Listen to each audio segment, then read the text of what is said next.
فَأَخْرَجَهُمَا مِمَّا كَانَا فِيهِ، اور جہاں رہتے تھے وہاں سے انہیں الگ کر دیا، یعنی شیطان نے انہیں جنت سے نکال دیا۔ مفسرین یہ بیان کرتے ہیں کہ حضرت آدم علیہ السلام جنت میں تشریف لے گئے اور کئی سال جنت میں رہے۔ ایک روایت یہ کہ 500 سال تک جنت میں رہے، چونکہ اللہ تعالی نے فرمایا تھا کہ میں زمین میں نائب بنانے والا ہوں، تو حضرت آدم علیہ السلام کو زمین میں آنا تھا۔ تو اس کا ایک سبب یہ ہوا کہ حضرت آدم علیہ السلام کو بھلا دیا گیا، اور جب آپ اس درخت کو بھول گئے تو پھر شیطان نے کہا کہ آپ یہ درخت کھا لیں، اور آپ نے اس درخت کے پھل کو کھا لیا۔ اس کا ذکر قرآن مجید فرقان حمید میں ہے، سورہ طٰہٰ آیت نمبر 115، 16واں پارہ۔ وَلَقَدْ أَعْهِدْنَا إِلَىٰ آدَمَ مِن قَبْلُ، اور بے شک ہم نے عہد لیا آدم سے اس سے پہلے، فَنَسِيَ، تو آدم علیہ السلام بھول گئے، وَلَمْ نَجِدْ لَهُ عَزْمًا، اور ہم نے ان کا عزم نہیں پایا، یعنی آدم علیہ السلام نے جان بوجھ کر یہ کام نہیں کیا، آپ کو بھلا دیا گیا۔ شرعی مسئلہ یہ ہے کہ اگر کوئی کام بھول سے ہو جائے تو اس میں گرفت نہیں ہوتی۔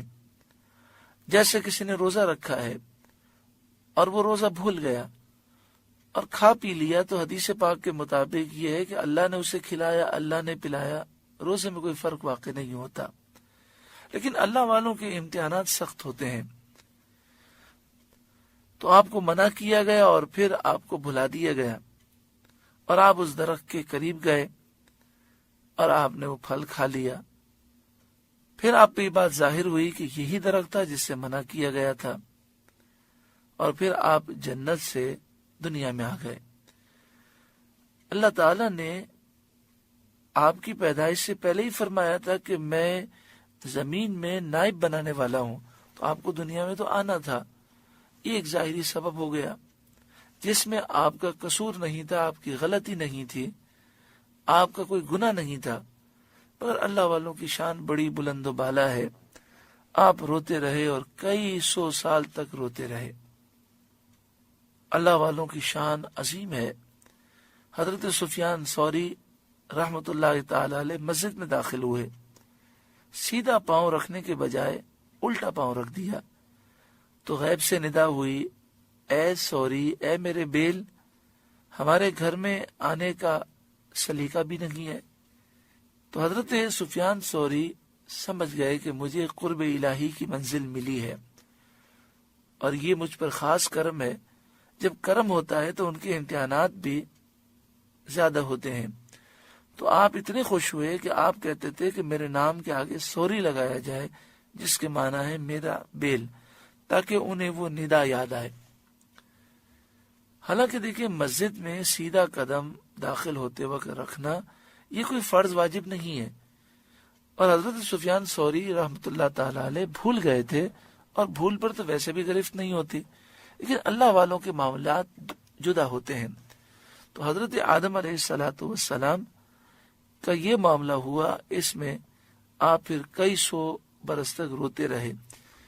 یہاں پر قرآن مجید فرقان حمید نے یہ فرمایا فَأَزَلَّهُمَا الشَّيْطَانُ عَنْهَا، تو شیطان نے جنت سے انہیں لغزش دی۔ ازلّہ یہ لفظ وہاں استعمال ہوتا ہے کہ جب بندہ پھسل جائے اور کوئی اسے پھسلا دے، اور اس میں پھسلنے والے کا اختیار نہ ہو، یعنی جان بوجھ کر وہ پھسلا نہ ہو۔ جیسے آپ چل رہے ہوں اور پاؤں بے اختیار پھسل جائے اور آپ گر جائیں، تو اس میں پھسلنے اور گرنے میں آپ کا اختیار نہیں ہوتا۔ تو فَأَزَلَّ، شیطان نے انہیں لغزش دی۔ تو ازلّہ ایسی لغزش کو کہتے ہیں کہ جس میں سامنے والا اپنے اختیار سے وہ کام نہیں کرتا، تو قرآن مجید فرقان حمید کا یہ لفظ بھی بتاتا ہے کہ حضرت آدم علیہ السلام نے جان بوجھ کر ایسا نہیں کیا، بلکہ ایک ایسا معاملہ ہوا کہ آپ کو بھلا دیا گیا۔ قرآن کی آیت بھی یہ بیان کرتی ہے، یہ لفظ بھی بیان کرتا ہے، اور تفاسیر بھی اس کو بیان کرتی ہیں۔